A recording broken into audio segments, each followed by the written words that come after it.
Sampurasun. Dina padaran ieu, urang bakal ngabahas babasan Sunda anu mantep pisan. Nyaeta asa potong leungeun katuhu.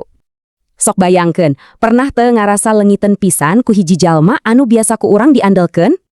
Tah babasan, asa potong leungeun katuhu teh pas pisan keur ngagambarkeun rasa sedih jeung leungiteun eta.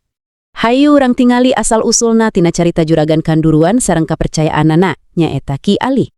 Jadi, Ki Ali teh mangrupa juru simpen sakaligus jalma kapercayaan utama Juragan Kanduruan.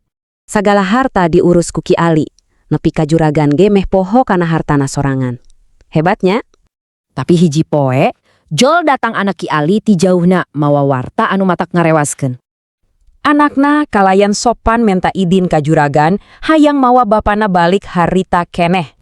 Alasanna, anakna rek mios ka Mekah, jadi butuh pisan ayana si bapa di lemburna. Ngadenge eta, Juragan Kanduruan sedih pisan. Anjeunna ngarasa kalengitan persis kawas potong leungeun katuhu.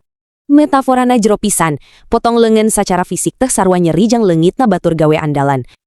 Jadi jelas, nyate hartina kaunduran batur gawe nu hade atawa leungiteun jalma kapercayaan urang. Cing pek emutan ayeuna, saha jalma nu jadi leungeun katuhu teu kagantikeun dina hirup anjeun.